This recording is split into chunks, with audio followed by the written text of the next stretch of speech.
Lord बच्चों, मैं आशा करती हूँ कि अब तक के वीडियो के ज़रिए प्रभु ने आपसे अच्छे से बात किया होगा और आपने प्रभु की कृपा से उसे अच्छे से ध्यान किया होगा।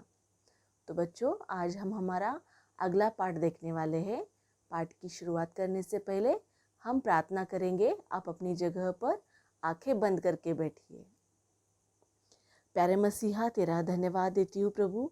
फिर एक बार प्रभु, बच्चों को और मुझे तूने अपने पवित्र उपस्थिति में इकट्ठा किया। तेरा धन्यवाद हो प्रभु।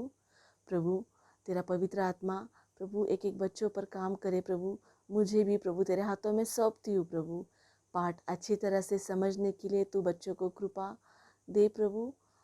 और इस पाठ के ज़रिए प्रभु तू एक एक बच्चों के अंदर, उनके जीवन के अंदर तू काम कर प्रभु। मुझे भी तू सहायता कर प्रभु। आगे का समय तेरे हाथों में सौंपती हूँ। यीशु तेरे नाम से मांगती हूँ, आमीन। बच्चों, हमारे छठे पाठ का नाम है मूसा लाल सागर विभाजित करता है। Lesson number 6, Moses divides the Red Sea. इसका पठन भाग है निर्गमन अध्याय 3, 4, 14, 15। Reading portion exodus chapter 3, 4, 14 and 15। याद करने के लिए वचन निर्गमन अध्याय 14 का 31 वचन। और यहोवा ने मिस्रियों पर जो अपना पराक्रम दिखलाया था, उसको देखकर इज़राइलियों ने यहोवा का भय माना और यहोवा पर और उसके दास मूसा पर भी विश्वास किया। Memory verse Exodus chapter 14 verse 31। And when the Israelites saw the mighty hand of the Lord displayed against the Egyptian, the people feared the Lord and put their trust in him and in Moses his servant। बच्चों, अभी तक हमने देखा कि याकूब के 12 पुत्र थे। याकूब इन सब पुत्रों में से अधिक प्रीति यूसुफ से रखता था, इसीलिए उसके भाई उस पर जलते थे। यूसुफ ने एक बार 2 स्वप्न देखे। पहला स्वप्न था कि उसका पूला सीधे खड़ा हुआ है और उसके 11 भाई के पूले उसके पूले को चारों ओर से घेरे हुए उसे झुककर नमन कर रहे हैं। और उसने दूसरे स्वप्न में देखा कि सूरज, चांद और तारे उसे नमन कर रहे हैं। तो ये स्वप्न सुनने के बाद यूसुफ के भाइयों का बैर इतना बढ़ गया कि वे उसे जान से मारने वाले थे। फिर उन्होंने यूसुफ को इश्माइलियों के हाथ बेच दिया। इसी तरह यूसुफ मिस्र में जा पहुंचा। परमेश्वर यूसुफ के साथ था। मिस्र में यूसुफ ने फिरौन के स्वप्न के अर्थ बताए और फिरौन ने उसे वहां का अधिकारी कर नियुक्त कर दिया। फिर सारे जगह पर अकाल पड़ने से सब देश के लोग मिस्र में अन्न मोल लेने के लिए आने लगे। याकूब ने भी अपने पुत्रों को कनान से मिस्र में अन्न मोल ले आने के लिए कहा। जब उसके भाई मिस्र में अन्न मोल ले आने के लिए आ गए, तब उन्होंने यूसुफ को झुककर प्रणाम किया, क्योंकि यूसुफ वहाँ का अधिकारी था। फिर उन्होंने यूसुफ को पहचाने बिना ही वहाँ से अन्न मोल लेकर कनान वापस चले गए।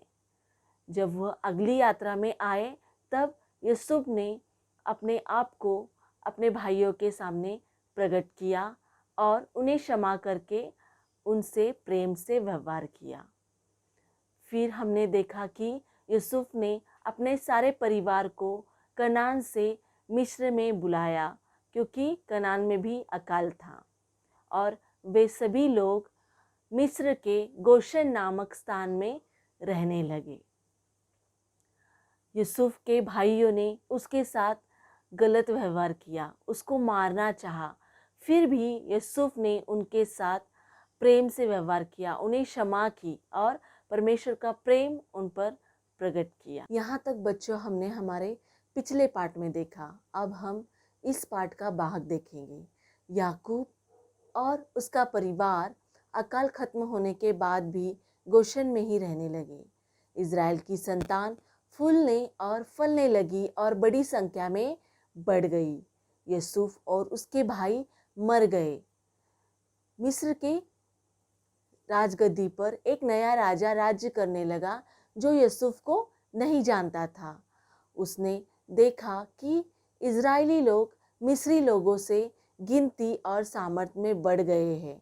उसने सोचा कि कहीं ऐसा न हो कि इज़राइली लोग हमारे बैरियों से मिलकर हमसे युद्ध करके इस देश से निकल जाए। इसलिए उसने उनके जीवन में परेशानियां दी।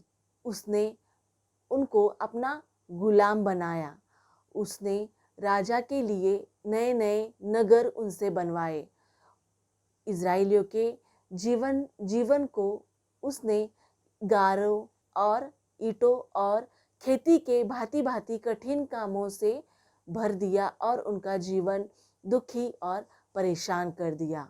उसने इज़राइलियों के हर एक नवजात बालकों को नील नदी में मार डालने की आज्ञा दी।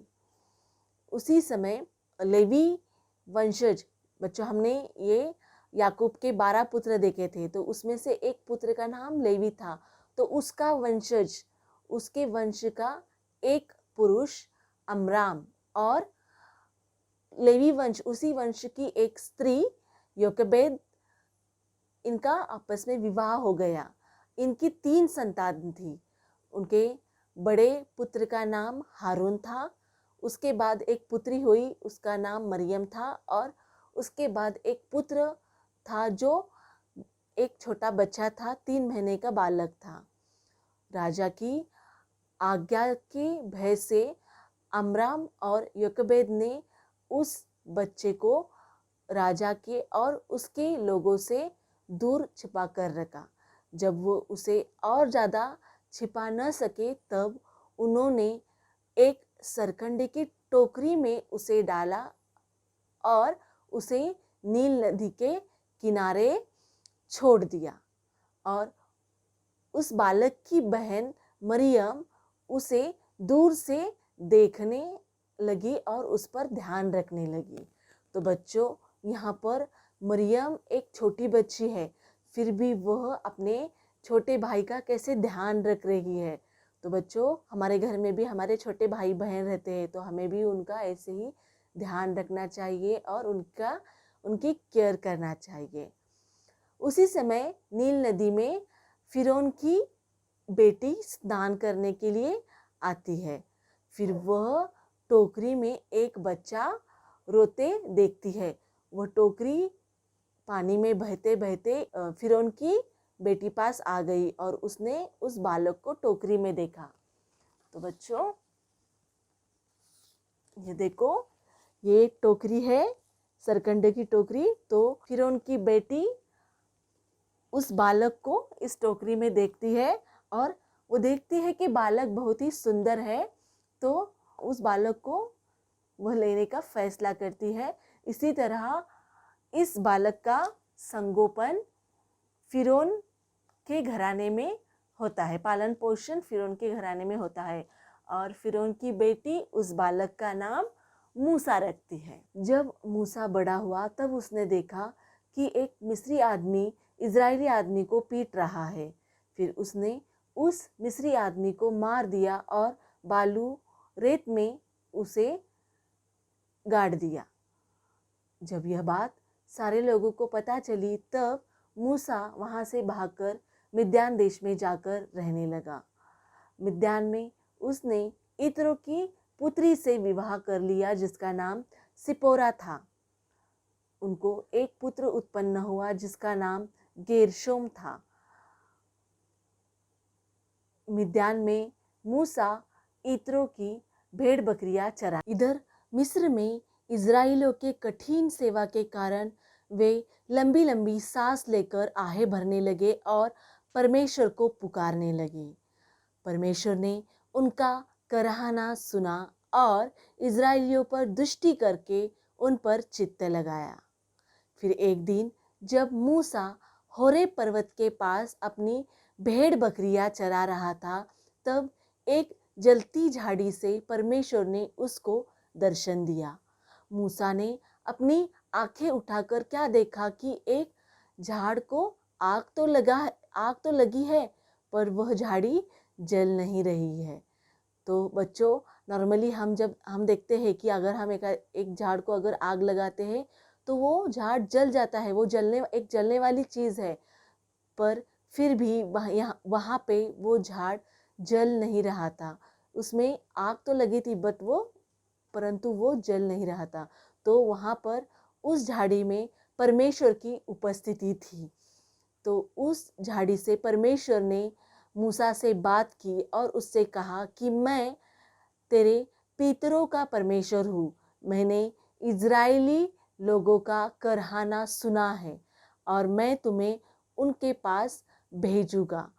तुम उन्हें मिस्रियों के हाथ से छुड़ाकर एक अच्छे और बड़े देश में, जहाँ दूध और मधु की धाराएं बहती है, अर्थात कनानी, हित्ती, एमोरी, परिजी, हिब्बी और यबूसी लोगों के स्थान में ले आना।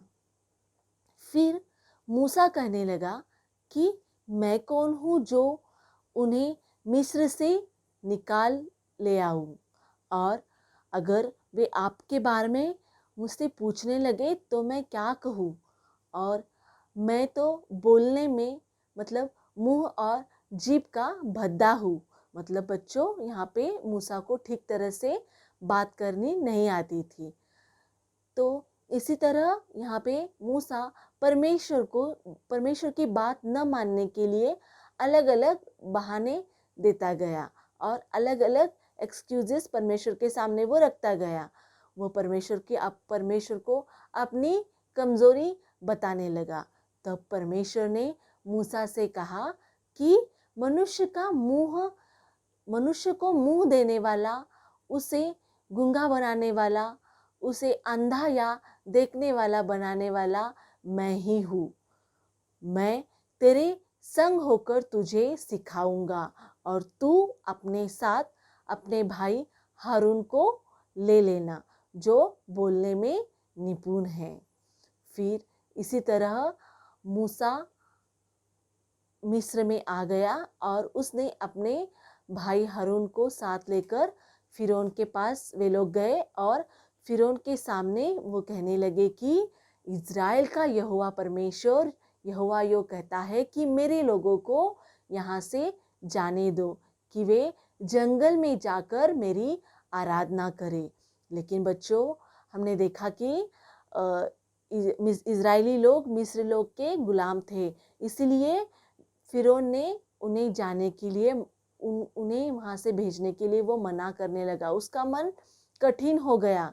वह इज़राइली लोगों को वहाँ से छोड़ने के लिए उसने मना कर दिया। तो इस बात पर यहोवा परमेश्वर ने मिस्र में एक के बाद एक 10 विपत्तियां भेजी। विपत्ति बच्चों मुसीबत, दंड, पनिशमेंट।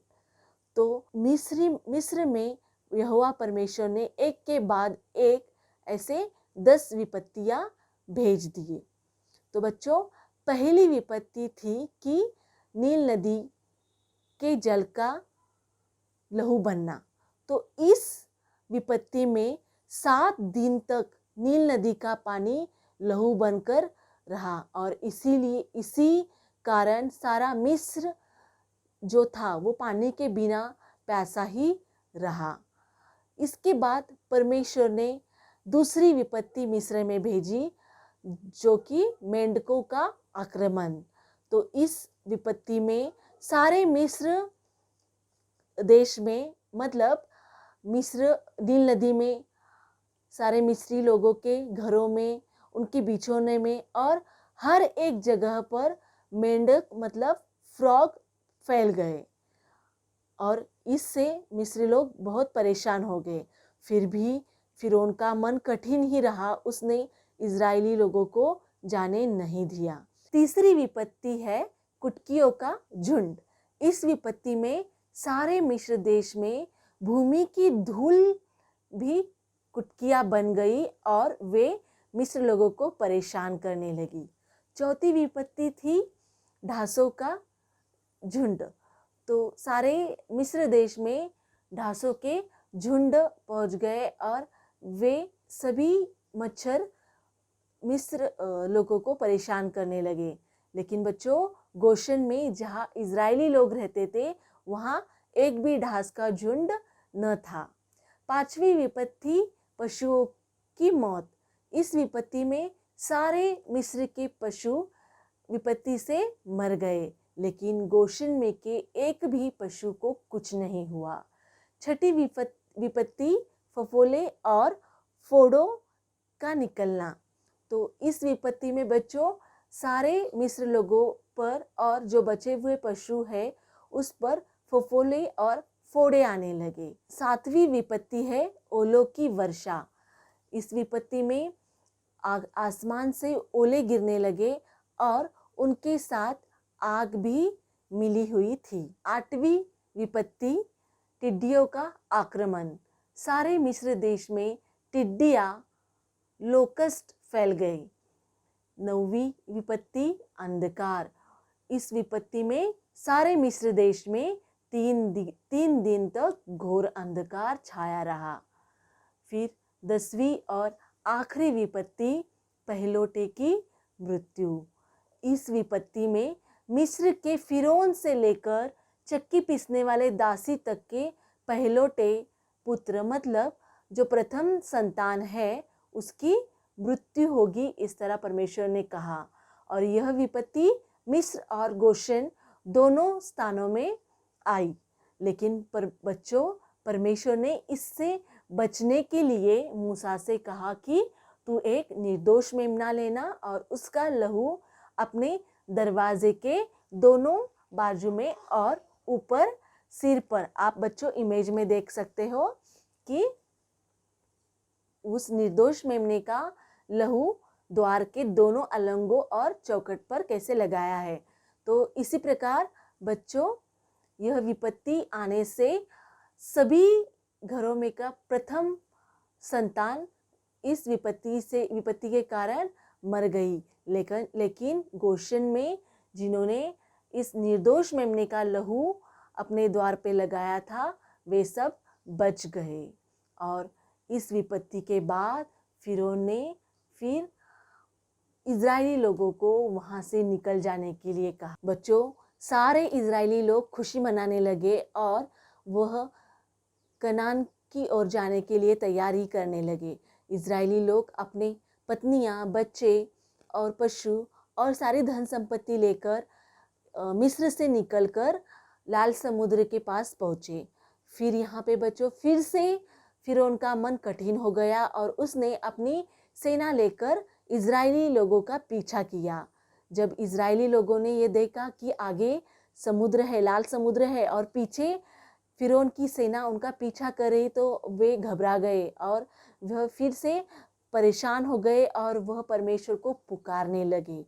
फिर परमेश्वर की उपस्थिति जो उनके आगे थी, परमेश्वर उनके आगे बादल का खंभा बनकर चल रहा था, तो वह उनके पीछे आ गया। मतलब आगे इजरायली लोग और पीछे जो फिरौन और उसकी सेना थी, उनके दोनों के बीच परमेश्वर उपस्थित रहा। मतलब परमेश्वर दोनों के बीच में रहा। फिर मूसा लोगों से कहने लगा कि डरो मत और तुम दृढ़ रहो। आज तुम यहोवा के उद्धार का काम देखोगे और आज के बाद तुम्हें यह मिस्री लोग फिर नहीं दिखेंगे और यहोवा परमेश्वर आपके लिए लड़ेगा। तो बच्चों, परमेश्वर के बताए हुए आज्ञा के अनुसार मूसा ने अपनी लाठी समुद्र की ओर बढ़ाई और समुद्र 2 भाग में बट गया और बच्चों बीच में से सूखा रास्ता निकला।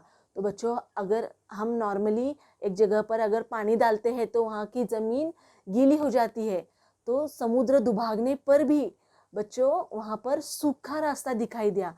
तो बच्चों, हमारा परमेश्वर कितना महान है। उनको, इजरायली लोगों को मिस्र से निकालने के लिए उसने उस इतने बड़े समुद्र को दुभागा। उस समय में बच्चों ना शिप थी ना बोट थी, मतलब उनको जाने के लिए कुछ भी नहीं था। तो परमेश्वर ने उनको उस समुद्र से पार जाने के लिए एक सूखा रास्ता वहाँ पे बनाया।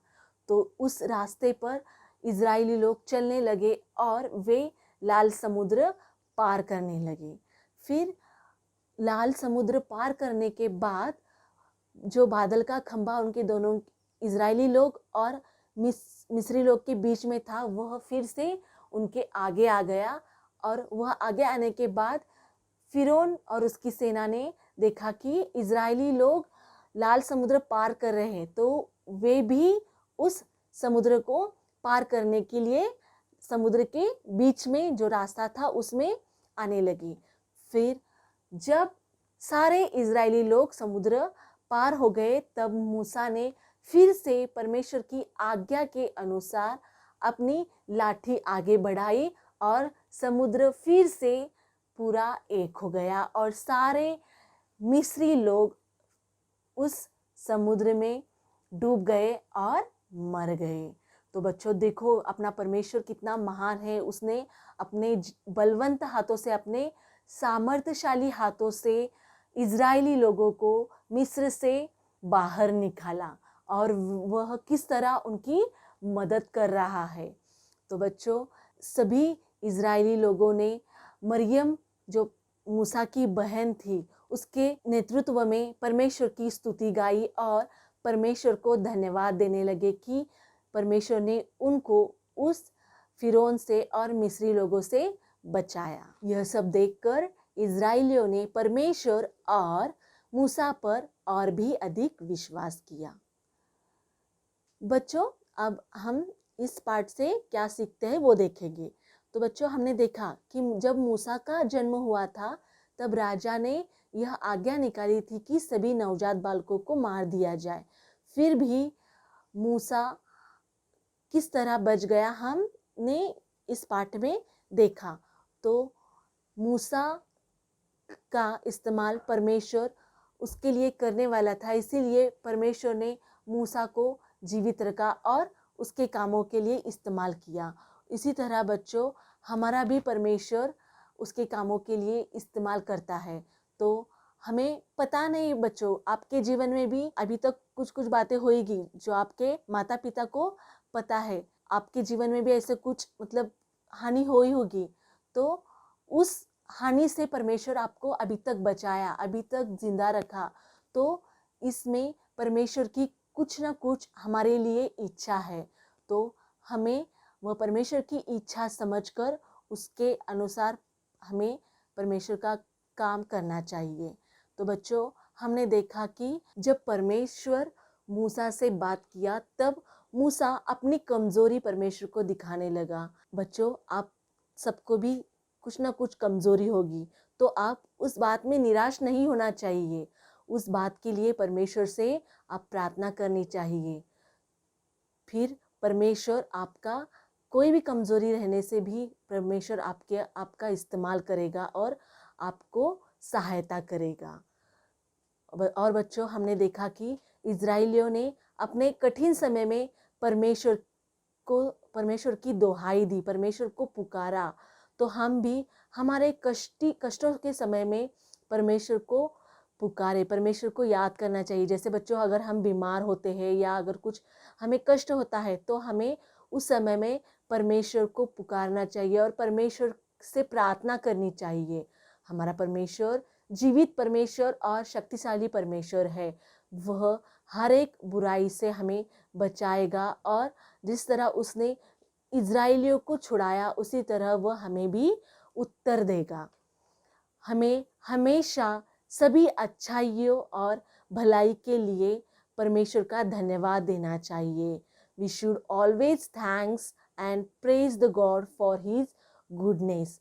हम किसी भी परिस्थिति में रहने से हमें परमेश्वर उस स्थिति से आसानी से निकाल लेंगे। और बच्चों, हमने देखा कि हमारा परमेश्वर कितना वफादार है। उसने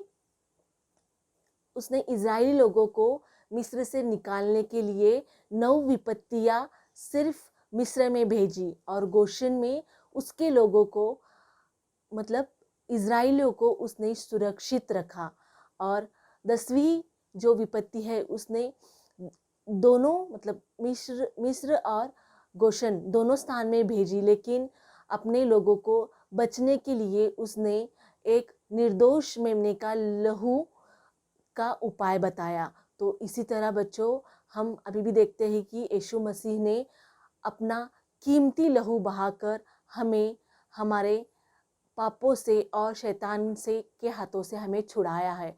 तो हमें हर एक बात के लिए परमेश्वर का धन्यवाद देना चाहिए। तो बच्चों, अभी तक आपने जो पाठ सुना, इसका सारांश आपको वर्कशीट में मिल जाएगा। वर्कशीट की लिंक नीचे डिस्क्रिप्शन बॉक्स में दी गई है बच्चों। तो आप उस वर्कशीट को डाउनलोड करें और इस पाठ पर आधारित आपको रीडिंग पोर्शन और मेमोरी वर्ड्स, फिर उसके बाद आपको उसके सवाल जवाब भी लिखना है। और इस पाठ पर आधारित आपको एक एक्टिविटी करना है बच्चों।